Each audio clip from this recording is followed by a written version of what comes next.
Hello. Hi friends, आप सभी का स्वागत है हमारे YouTube channel ITI. Technical power study पर। फ्रेंड्स, प्रीवियस क्लास में डीसी जनरेटर के बारे में पढ़ा था। डीसी जनरेटर में हमने विचुंबकीय प्रभाव और एंट्रोपोलो के बारे में पढ़ा था। तो फ्रेंड्स, आज की क्लास में हम देखेंगे कि डीसी जनरेटर में जो लॉसेस होते हैं, डीसी जनरेटर में जो क्षतियाँ होती है और उसके अलावा एफिशिएंसी जो होती है डीसी जनरेटर की, उसके बारे में पढ़ेंगे। तो फ्रेंड्स, अगर अभी तक आपने हमारे चैनल को सब्सक्राइब नहीं किया है तो चैनल को सब्सक्राइब कर लीजिए और वीडियो को अधिक से अधिक लाइक और शेयर ज़रूर कीजिए। तो फ्रेंड्स, शुरू करते हैं आज की क्लास। डीसी जनरेटर में क्षतियाँ, losses in DC generator. DC generator में फ्रेंड्स क्षतियाँ क्या होती है? डीसी जनरेटर में फ्रेंड्स 3 प्रकार की क्षतियाँ होती है। कौन कौन सी होती है, पहले हम देख लेते हैं। डीसी जनरेटर में 3 तरह की क्षतियाँ होती है। तो फ्रेंड, डीसी जनरेटर में 3 तरह की क्षतियाँ होती है। कौन कौन सी होती है फ्रेंड्स? तामर क्षति, लोह क्षति और यांत्रिक क्षति। फ्रेंड्स, मैं यहाँ पर आपको एक चीज़ बताना चाहूँगा। जो हमारा जो ट्रांसफार्मर होता है, ट्रांसफार्मर फ्रेंड्स मैंने आपको बताई थी, ट्रांसफार्मर में 2 तरह की क्षतियाँ होती है।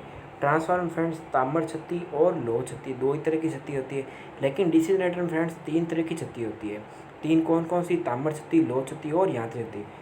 फ्रेंड्स, यांत्रिक क्षति जो होती है सिर्फ ये उसी में होती है जो कि जिसमें मूविंग पार्ट्स होते हैं। हमने देखा है कि डीसी जनरेटर में क्या होते हैं, मूविंग पार्ट्स के रूप में हम आर्मेचर का यूज करते हैं। ठीक है। ट्रांसफार्मर में तामर और लोह क्षति 2 तरह की क्षति होती है। उसके अलावा यांत्रिक क्षति डीसी जो ट्रांसफार्मर में यांत्रिक क्षति नहीं होती है। ट्रांसफार्मर यांत्रिक क्षति क्यों नहीं होती? क्योंकि उसमें कोई तरह का लॉस नहीं होता। लेकिन डीसी जनरेटर जो होता है, डीसी जनरेटर फ्रेंड्स 3 तरह की क्षतियाँ होती है। कौन कौन सी होती है? तामर क्षति, लोह क्षति और यांत्रिक क्षति। डीसी जनरेटर फ्रेंड्स 3 तरह की क्षति होती है, तामर क्षति, लोह क्षति और यांत्रिक क्षति। अब फ्रेंड्स, हम नेक्स्ट देख लेते हैं कि क्षतियों के बारे में हम विवरण रूप से देख लेते हैं। फर्स्ट में हम देख लेते हैं फ्रेंड्स, तामर क्षति क्या होती है। तामर क्षति, इसे क्या कहते हैं फ्रेंड्स? इसे हम कहते हैं विद्युत क्षति भी कहते हैं। इस क्षति का फ्रेंड्स कई बार एग्जाम पूछा जाता है कि विद्युत क्षति किस प्रकार की क्षति को कहते हैं। तो कॉपर लॉस जो होती है, यानी कि तामर क्षति को हम क्या बोलते हैं फ्रेंड्स? विद्युत क्षति भी कहते हैं।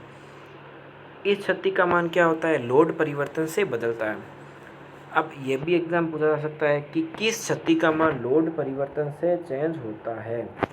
किस प्रकार की क्षति का मान लोड परिवर्तन से चेंज होता है? तो कॉपर लॉस जो होती है, यानी कि तामर क्षति क्या होती है? लोड परिवर्तन से चेंज होती है। जैसे फ्रेंड्स, मैं बात करूँ, जैसे हम डीसी जनरेटर में अलग अलग तरह के लोड जोड़ते हैं, तो लोड के परिवर्तन से, लोड के चेंज होने से कॉपर लॉस भी क्या होता है? कम या अधिक होता है।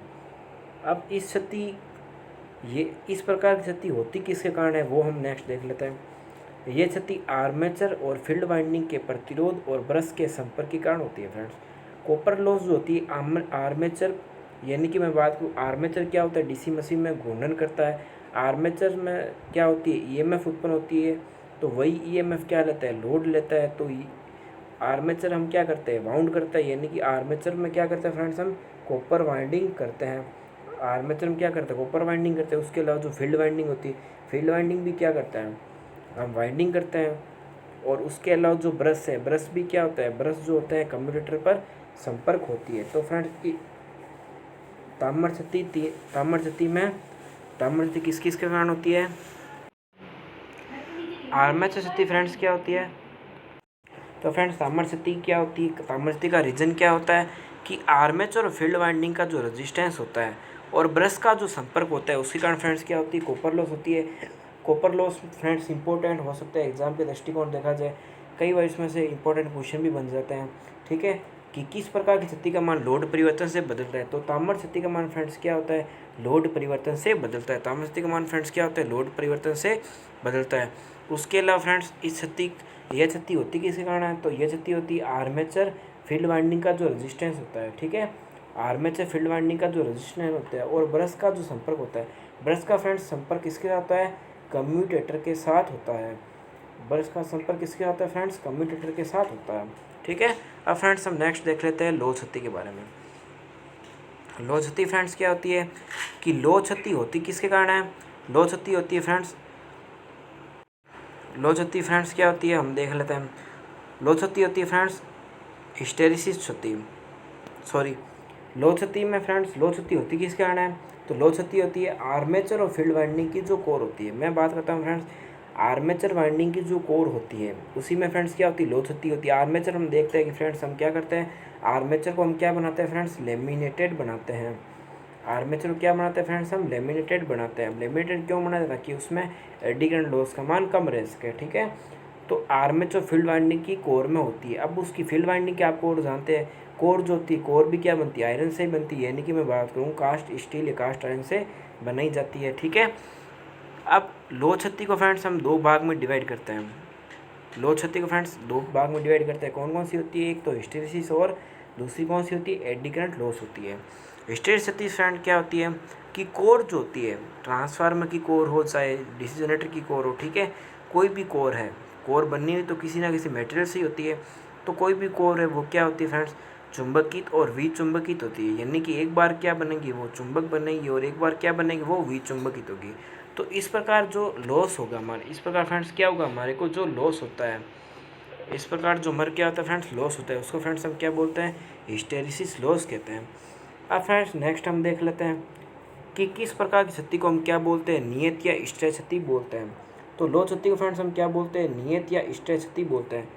तो एग्जाम में पूछा जाता है हमसे कि कौन सी क्षति क्या रहती है, नियत, यानी कि कौन सी क्षति क्या रहती है, कांस्टेंट रहती है। कौन सी क्षति फ्रेंड्स क्या रहती है, कांस्टेंट रहती है, ठीक है। तो जो लो क्षति जो होती है, लो क्षति फ्रेंड्स क्या होती है, नियत क्षति होती है, क्योंकि इसका मान क्या रहता है, हर लोड पर क्या रहता है, समान होता है। लो क्षति चेंज नहीं होती, ठीक है, क्योंकि आपने मटेरियल तो एक बार बना दिया, उसके अलावा मटेरियल ऐसे थोड़ी ना मशीन बार बार क्या होगी, मटेरियल चेंज होगा उसका, वो तो एक बार जो डिज़ाइन होगी उसी हिसाब से क्या रहेगी, लो क्षति उसकी कांस्टेंट रहेगी। तो लो क्षति फ्रेंड्स हमेशा क्या रहती है, लो क्षति को हमेशा फ्रेंड्स क्या रहती है, नियत यानी कि कांस्टेंट रहती है। तो आपको एक चीज़ ध्यान रखनी है कि लो क्षति क्या रहती है फ्रेंड्स, नियत यानी कि कांस्टेंट रहती है। अब इस क्षति को फ्रेंड्स बोलते क्या, एक इसका नाम कई बार एग्जाम पूछाता है कि स्ट्रे क्षति कौन सी होती है। तो स्ट्रे क्षति फ्रेंड्स कौन सी होती है, लो क्षति। लो क्षति को फ्रेंड्स हम क्या बोलते हैं, स्ट्रे क्षति बोलते हैं। अब उसके बाद में फ्रेंड्स हम देख लेते हैं ये फ्रेंड्स लो क्षति, और आपने ये जो एडी करंट क्षति वगैरह है ये हमने फ्रेंड्स किस में देखी थी, ये हमने सेम ट्रांसफार्मर में पढ़ी थी। तो ट्रांसफार्मर वाली और डीसी जनरेटर वाली ये सारी सेम है, बस डीसी मशीन में खाली एक ही चीज़ हमसे इसमें जुड़ती है, वो है इसमें यांत्रिक दोष, यानी कि मैकेनिकल जो लॉस है वही इसमें एक जुड़ता है, ठीक है। तो इसमें बाकी जो दो लॉस है वो सेम ट्रांसफार्मर वाला ही है। अब फ्रेंड्स नेक्स्ट इसमें हम देख लेते हैं कि लो क्षति का सूत्र क्या होता है। लो क्षति का फ्रेंड्स सूत्र क्या होता है, तो लो क्षति का अगर हम सूत्र देखें तो लो क्षति का फ्रेंड्स सूत्र क्या होता है, WH। लो क्षति का फ्रेंड्स क्या होता है सूत्र, WH बराबर क्या होता है, नीटा BM 1.6 डॉट में F डॉट में V।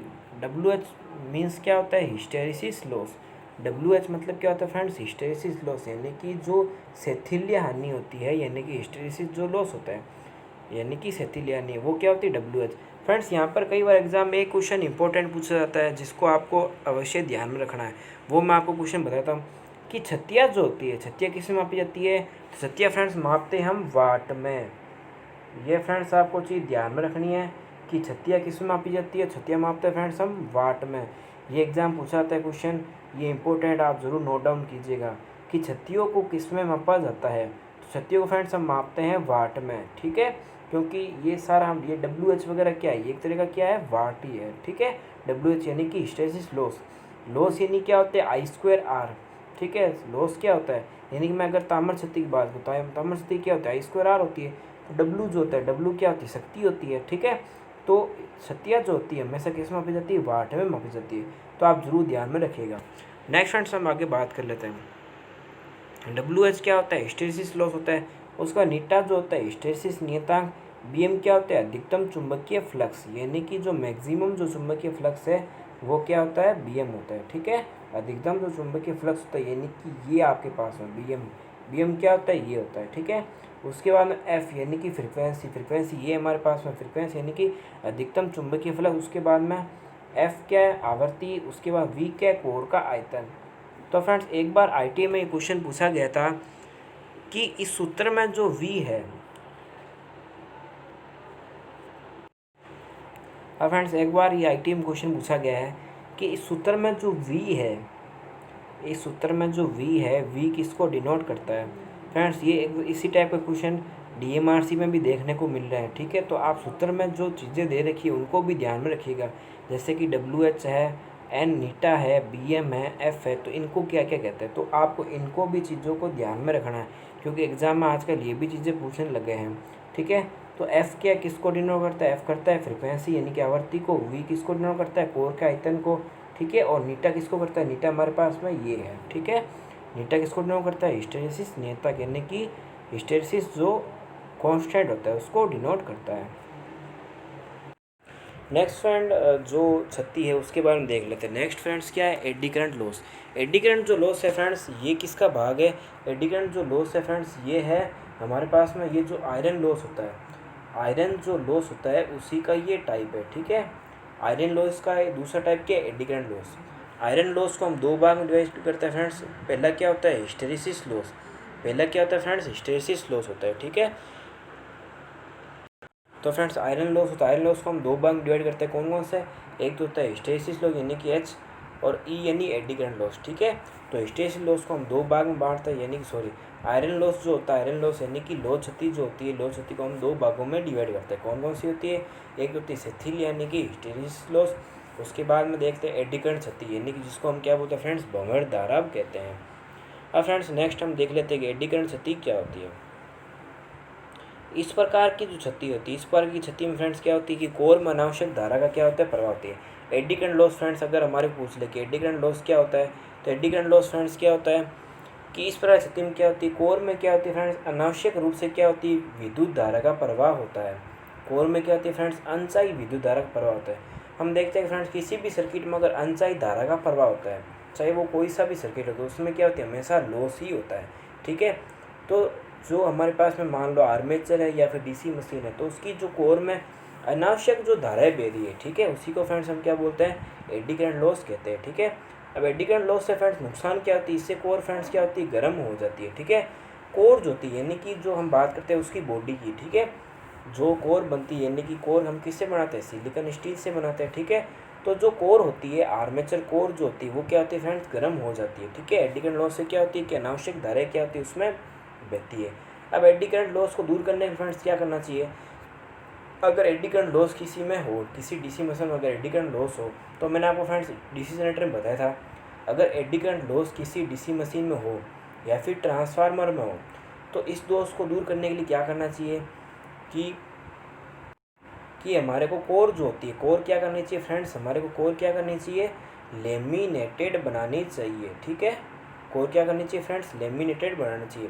अगर फ्रेंड्स कोर लेमिनेटेड है तो उसमें क्या नहीं होगी, आयरन यानी कि एडी करंट लॉस नहीं होगा। ठीक है, एडी करंट लॉस को दूर करने के लिए क्या करना चाहिए, कोर को लेमिनेटेड बनाते हैं। ठीक है, अगर हिस्टैरिसीस लॉस को दूर करना हो, तो हिस्टैरिसीस लॉस को दूर करने के लिए हम क्या करते हैं, सिलिकॉन स्टील से क्या करते हैं, उसकी कोर को बनाते हैं। किसकी कोर को, जो आर्मेचर कोर है। ठीक है, ट्रांसफार्मर में भी फ्रेंड्स सेम ही क्षतियाँ होती है, उसमें भी हम क्या करते हैं कि लिमिटेड बनाते हैं इसी रीजन से। ठीक है, जिन फ्रेंड्स को फ्रेंड्स अभी तक आपने डीसी जनरेटर,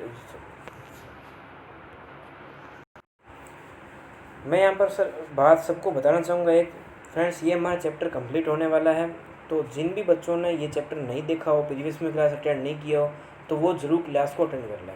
कल की फ्रेंड्स क्लास इंपॉर्टेंट रहेगी, कल मैं आपको इस चैप्टर से रिलेटेड जो इंपॉर्टेंट क्वेश्चन है वो आपको कराऊंगा। तो उससे फ्रेंड्स पहले मैं ये चाहता हूँ कि आप ये चैप्टर अच्छे से कवर कर लें, ताकि आप जब क्वेश्चन सोल्व करें तो आपको दिक्कत नहीं हो। क्वेश्चन आपको सेल्फ ही क्या करना है, सोल्व करना है। मैं आपको क्या करूँगा, क्वेश्चन का सॉल्यूशन विद क्या बताऊंगा, उसमें जो आपको दिक्कत है वो सारी बताऊंगा। ठीक है, तो आप क्वेश्चन को क्या करना है, आपको खुद ही सोल्व करना है। तो इस चैप्टर की जो रिलेटेड जो क्वेश्चन है वो मैं आपको कल करूँगा। आज ही हमारा चैप्टर कंप्लीट हो जाएगा। आज हम क्या करेंगे, जो लॉसेस और जो एफिशिएंसी उसको कंप्लीट कर देंगे। उसके बाद डीसी जनरेटर से जो रिलेटेड क्वेश्चन है वो हम करेंगे। ठीक है फ्रेंड, तो इसमें फ्रेंड्स आगे हम देख लेते हैं एडी करंट लॉस में क्या है। एडी करंट लॉस में फ्रेंड्स क्या है कि कोर जो गर्म होती है उसी कारण क्या होती है, एडी करंट लॉस होती है। ठीक है, तो एडी करंट लॉस से क्या नुकसान होती है कि कोर गर्म हो जाती है। ठीक है, अब इस दोष को दूर करने क्या करना चाहिए कि कोर को क्या करना चाहिए फ्रेंड्स, लेमिनेटेड बनाना चाहिए। लेमिनेट का मतलब क्या होता है फ्रेंड्स, पटलित। अगर इसको शुद्ध निमी की भाषा में या फिर शुद्ध हिंदी की भाषा में अगर समझा जाए, लेमिनेट का मतलब फ्रेंड्स क्या होता है, पटलित। फ्रेंड्स ये चीज़ सेम मैंने आपको फ्रेंड्स ये जो मैंने चीज़ बताई आपको छत्ती वगैरह में जो लेमिनेटेड वगैरह, ये मैंने आपको डीसी मशीन में भी बताई और ये सेम मैंने ट्रांसफार्मर में भी बताया चैप्टर। ट्रांसफार्मर वाला मैंने चैप्टर करवाया था। तो जिन भी बच्चों ने ट्रांसफार्मर वाला चैप्टर नहीं किया है तो इस वीडियो के लिंक में मैं ट्रांसफार्मर वाले चैप्टर की लिंक भी डाल दूँगा, तो आप वहाँ से ट्रांसफार्मर चैप्टर का भी लिंक देख सकते हैं।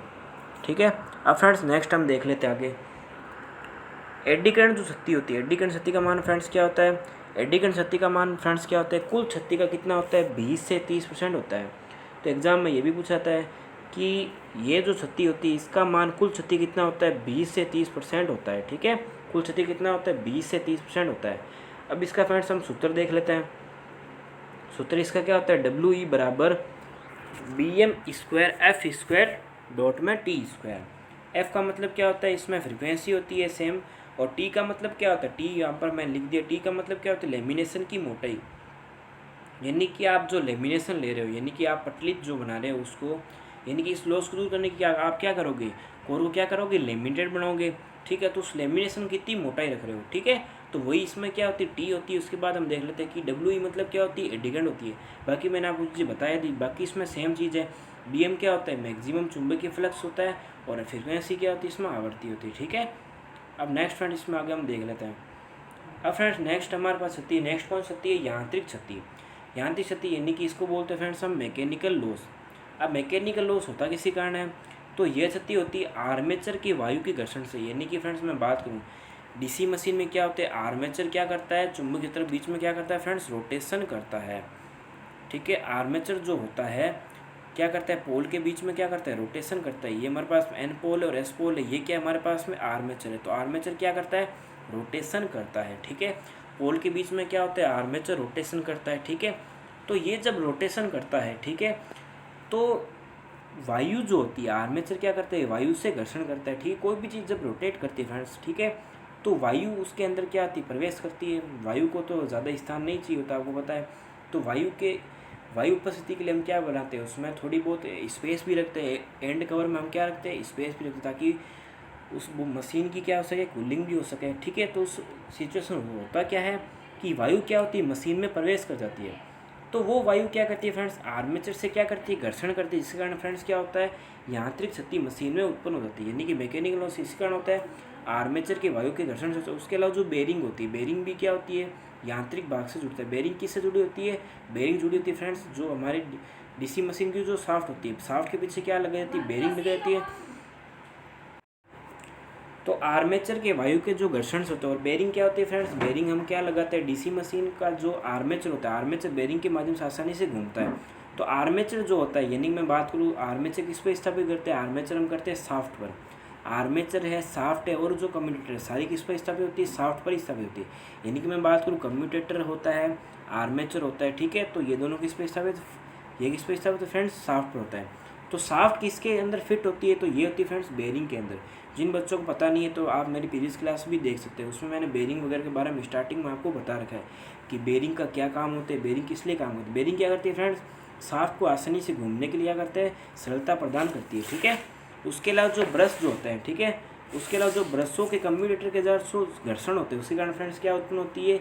मैकेनिकल लॉस उत्पन्न होता है। ठीक है, उम्मीद है आपको फ्रेंड्स मैकेनिकल लॉस अच्छे से समझ में होगा। अब फ्रेंड्स इस शक्ति का मान क्या होता है? नो लोड अवस्था से फुल लोड अवस्था तक क्या रहता है फ्रेंड्स? नियत रहता है।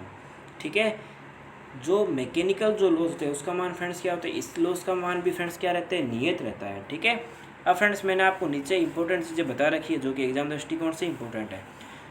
ठीक है, अब इसमें मैंने डीसी मशीन में जो नियत जो लॉसेज रहते हैं, यानी कि कांस्टेंट जो लॉस है, और जो वेरिएबल जो लॉस है, यानी कि जो अस्थिर लॉस है, यानी कि जो लोड के साथ जो चेंज होता है लॉस, और जो फिक्स रहते हैं, यानी कि जो लोड नियत रहते हैं और जो लोड अस्थिर रहते हैं, तो उन लॉसेस के बारे में मैंने अलग से आपको बताया है। ठीक है, फिक्स जो लॉस है यानी कि कांस्टेंट जो लॉस है, कांस्टेंट लॉस कौन कौन से होते हैं? तो ये आप एग्जाम के दृष्टिकोण जरूर ध्यान रखिएगा, ये एग्जाम पूछा जाता है। ठीक है, तो कांस्टेंट लॉस कौन कौन से होते हैं? एक तो होता है आयरन लॉस, दूसरा होता है मैकेनिकल लॉस यानी कि यांत्रिक क्षति, और दूसरी जो होती है लो क्षति। दोनों क्या होती है? कांस्टेंट होती है, क्योंकि यांत्रिक शक्ति का मान भी क्या रहता है? फुल लोड से नो लोड अवस्था तक क्या रहता है? नियत रहता है। उसके अलावा जो शंट फील्ड लॉस होता है, शंट फील्ड क्या होती है फ्रेंड्स? शंट वाइंडिंग जो होती है, ठीक है, शंट वाइंडिंग जो होती है, ठीक है, शंट फील्ड का जो लॉस है, ठीक है। तो ये तीनों क्या रहती है फ्रेंड्स, नियत यानी कि कॉन्स्टेंट रहती है, ठीक है। अब वेरिएबल क्या रहता है ये हम देख रहे थे। डीसी मशीन वेरिएबल क्या रहता है फ्रेंड्स, डीसी मशीन में वेरिएबल क्या रहता है। तो फ्रेंड्स अगर मैं डीसी मशीन वेरिएबल लॉस की बात करूँ, डीसी मशीन में अगर वेरिएबल लॉस की बात करूँ तो वेरिएबल लॉस कौन सा होता है, कॉपर लॉस क्या होता है, वेरिएबल होता है। क्योंकि कॉपर लॉस का मान क्या होता है, लोड के साथ क्या होता है, चेंज होता है। जैसे जैसे लोड बढ़ता है तो कॉपर लॉस भी क्या होता है फ्रेंड्स, बढ़ जाता है, ठीक है। क्यों बढ़ता है, क्योंकि कॉपर लॉस क्या होता है, आई स्क्वायर आर होता है, ठीक है। कॉपर लॉस क्या होता है, आई स्क्वायर आर होता है, ठीक है। तो जैसे जैसे लॉस बढ़ता है, यानी कि मैं बात करूँ जैसे जैसे आप क्या करते हो, लोड जोड़ते हो, तो लोड जोड़ने से क्या होता है, धारा भी क्या होती है, बढ़ती है, धारा क्या होती है, इंक्रीज होती है। तो लोड बढ़ने के साथ क्या होती है, कॉपर लॉस का मान क्या होता है, बढ़ता ही है। क्योंकि लोड जैसे जैसे बढ़ता है तो आर्मेचर की क्या होती है, करंट हमेशा बढ़ती है। तो लोड बढ़ने के साथ क्या होता है, कॉपर लॉस का मान हमेशा बढ़ता ही है, ठीक है फ्रेंड्स। अब नेक्स्ट फ्रेंड्स हम बात कर लेते हैं एफिशिएंसी की। तो उम्मीद है फ्रेंड्स आपको लॉसेस के बारे में अच्छे से समझ में आएगा। लॉसेस से फ्रेंड्स इंपॉर्टेंट क्वेश्चन यही पूछे जाते हैं आपको फ्रेंड्स। ये जो नोट्स है इनको ध्यान में रखना है, ठीक है। आप चाहो तो आप मुझे कमेंट करके बता सकते हो। अगर आपको ये नोट्स भी चाहिए मेरे बनाए हुए तो आप मुझे कमेंट करके ज़रूर बता सकते हैं। मैं आपको पीडीएफ भी साथ में डाल दूँगा। अगर आप मुझे कमेंट करेंगे इस नोट्स के बारे में तो मैं आपको साथ में पीडीएफ भी डाल दूँगा, ठीक है। तो आप चाहे तो पीडीएफ भी मुझसे ले सकते हो। आप मुझे कमेंट करके ज़रूर बताइएगा, ठीक है। अब नेक्स्ट फ्रेंड्स हम बात कर लेते हैं दक्षता यानी कि एफिशिएंसी की, ठीक है। दक्षता यानी कि दक्षता को हम किसी नोट करते हैं फ्रेंड्स, नीटा से। दक्षता क्या होती है, दक्षता किसी भी मशीन की अगर मैं फ्रेंड्स दक्षता निकालूँ तो दक्षता क्या होती है फ्रेंड्स, आउटपुट जो होता है किसी मशीन का फ्रेंड्स। अगर मैं बात करता हूँ आउटपुट की और दूसरी बात करता हूँ मैं इनपुट की, ठीक है। आउटपुट बट्टा इनपुट की अगर मैं बात करता हूँ किसी भी मशीन में, ठीक है। आउटपुट बट्टा इनपुट की अगर किसी भी मशीन में मैं बात करता हूँ, ठीक है, तो आउटपुट और इनपुट का जो अनुपात होता है वो किसको डिनोट करता है फ्रेंड्स, दक्षता को डिनोट करता है। ये फ्रेंड्स हमारे पास जो दक्षता दे रखी है वो किस में दे रखी है, परसेंटेज में दे रखी है, ठीक है। ये जो दक्षता हमारे परसेंटेज में दे रखी है दे रखी है, ठीक है। तो दक्षता को हम किस में मापते हैं, प्रतिशत में मापते हैं, ठीक है। तभी तो 100 से गुणा हुई है। दक्षता का अनुपात, दक्षता क्या होती है, आउटपुट और इनपुट का अनुपात होता है। अब फ्रेंड्स हम अलग अलग तरह की दक्षता देख लेते हैं कि किस तरह की दक्षता होती है, उनके सूत्र क्या होता है, ठीक है। पहली फ्रेंड्स बात कर लेते हैं मैकेनिकल लॉस की, मैकेनिकल एफिशिएंसी की। मैकेनिकल एफिशिएंसी, इसको फ्रेंड्स हम इंग्लिश में बोलते हैं एम ई यानी क्या होती है, मैकेनिकल एफिशिएंसी यानी कि यांत्रिक दक्षता, ठीक है।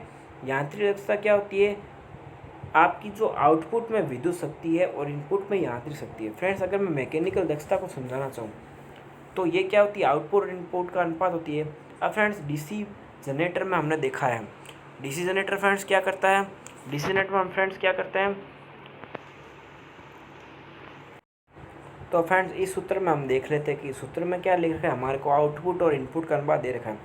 तो फ्रेंड्स यांत्रिक दक्षता का सूत्र आराम से याद रहता है। अगर मैं इसको समझाना चाहूँ तो जनरेटर फ्रेंड्स क्या करता है, जनरेटर क्या करता है, यांत्रिक ऊर्जा को क्या करता है, विद्युत ऊर्जा में चेंज करता है। मैं जैसे बात करूँ, जनरेटर क्या करता है, मैकेनिकल एनर्जी को इलेक्ट्रिकल एनर्जी में क्या करता है फ्रेंड्स, कन्वर्ट करता है। ये जनरेटर का सिद्धांत होता है, ठीक है। जनरेटर क्या करता है, यांत्रिक ऊर्जा को विद्युत ऊर्जा में चेंज करता है, ठीक है।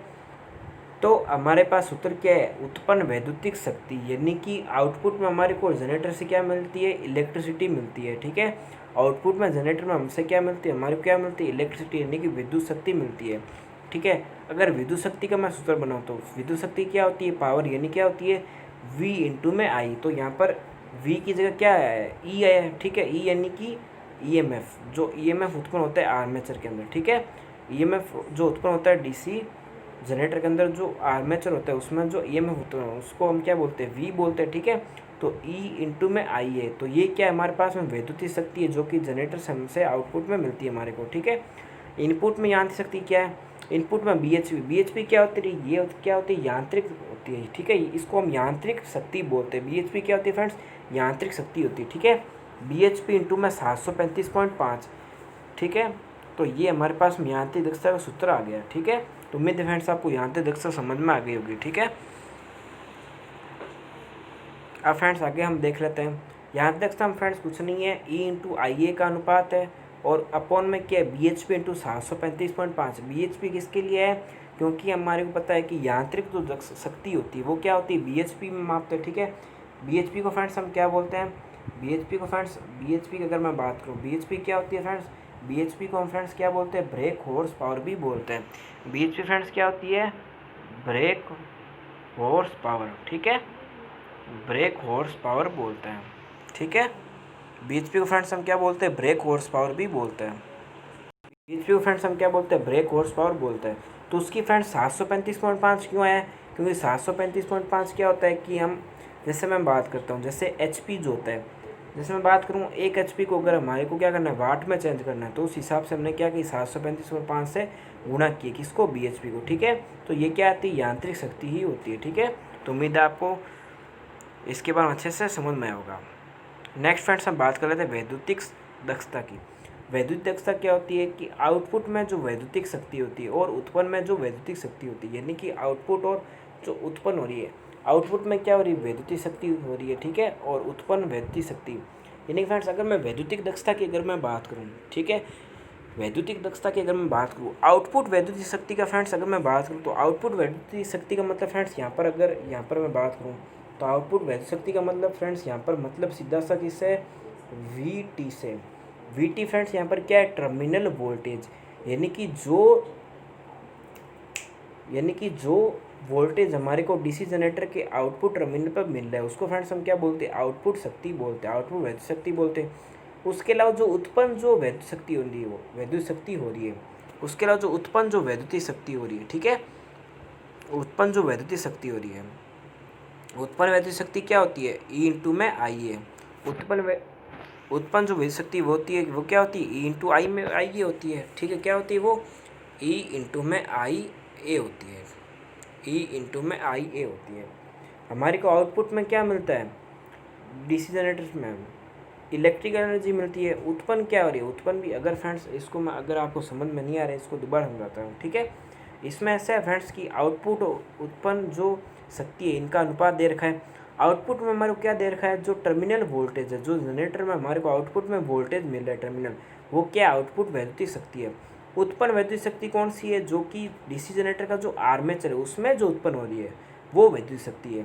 ठीक है, तो आउटपुट वैद्युतिक शक्ति कौन सी है, जो कि टर्मिनल वोल्टेज मिल रही है, और उत्पन्न जो वैद्युतिक शक्ति ये कौन सी है, ये है आपकी आर्मेचर की है। ठीक है, जो कि आपके आर्मेचर में जो जनरेट हो रही है वो है उत्पन्न वैद्युतिक शक्ति। तो उम्मीद है फ्रेंड्स आपको वैद्युतिक दक्षता से समझ में आई होगी। अब फ्रेंड्स नेक्स्ट हम देख लेते हैं दक्षताओं में संबंध। अलग अलग तरह की दक्षताओं में क्या क्या संबंध होता है, तो नीटा सी बराबर में नीटा एम इंटू में नीटा ई। नीटा सी का मतलब क्या होता है फ्रेंड्स, नीटा कमर्शियल, यानी कि ये क्या है, ये हमारे पास ये मैं बात करूँ कमर्शियल, यानी कि मैं बात करता हूँ व्यावसायिक दक्षता। तो व्यावसायिक दक्षता किसके बराबर होती है, जो हमारे पास यांत्रिक जो दक्षता होती है और वैद्युतिक दक्षता होती है, उन दोनों गुणनफल क्या होती है फ्रेंड्स, व्यावसायिक दक्षता होती है। अगर मैं फ्रेंड्स एनसी को डिनोट करना चाहूँ, एनसी क्या होती है, एनसी क्या होती है फ्रेंड्स, व्यावसायिक दक्षता होती है। ठीक है, एनसी क्या होती है फ्रेंड्स, व्यावसायिक दक्षता होती है। ठीक है, व्यावसायिक दक्षता होती है। ठीक है, एनसी क्या होती है, व्यावसायिक दक्षता होती है। नीटा में क्या होती है, यानी कि मैकेनिकल दक्षता, और नीटा ई क्या होती है, जो इलेक्ट्रिकल दक्षता यानी कि वैद्युतिक दक्षता है। तो ये अलग अलग तरह की दक्षताओं में संबंध दे रखा है। ठीक है फ्रेंड्स, तो इनमें आपको इंपॉर्टेंट चीज़ों में यही ध्यान रखना है कि दक्षताओं में अलग अलग तरह का संबंध ये पूछा जाता है फ्रेंड्स। ठीक है, उसके अलावा आपको इसमें ये पूछ सकता है कि जो यांत्रिक दक्षता होती है उसके सूत्र पूछ सकता है। ठीक है, बाकी इसमें ज़्यादा कुछ इंपॉर्टेंट नहीं, बस आपको जो मेन जो दक्षता है उसी का सूत्र ध्यान रखना है। ये जो सूत्र है ये इंपॉर्टेंट है। ठीक है, जो मेन जो दक्षता सूत्र ये इंपॉर्टेंट है, आपको ये बस ध्यान में रखना है। उसके अलावा जो यांत्रिक दक्षता है उसका थोड़ा बहुत देखना है। ठीक है, तो फ्रेंड्स उम्मीद है कि आपको टॉपिक अच्छे समझ में होगा। तो फ्रेंड्स मिलते हैं नेक्स्ट क्लास में। नेक्स्ट क्लास में हम देखेंगे इस चैप्टर से रिलेटेड क्वेश्चन। तो फ्रेंड्स अगर आपने इस चैप्टर की थ्योरी नहीं की हो तो आप हमारे प्रीवियस वीडियो देख सकते हैं। मैंने यूट्यूब पर प्लेलिस्ट बना रखी है अलग अलग चैप्टर वाइज। मैंने डीसी जनरेटर की, उसके अलावा ट्रांसफार्मर की अलग अलग मैंने क्या बना रखी, प्लेलिस्ट बना रखी। तो आपको प्लेलिस्ट में अलग अलग क्या मिल जाएंगे, आपको वीडियो मिल जाएंगे। आपको जिस चैप्टर का वीडियो चाहिए उसके सारे आपको रिलेटेड चैप्टर मिल जाएंगे। ठीक है, तो फ्रेंड्स आप डीसी जनरेटर के अच्छे से आप क्या कर ले, चैप्टर की थ्योरी कर लीजिए। उसके बाद हम कल इसके क्वेश्चन करेंगे। तो फ्रेंड्स चलते हैं, आज की वीडियो यहीं समाप्त करते हैं, मिलते हैं नेक्स्ट वीडियो में। तब तक के लिए जय हिंद, जय भारत।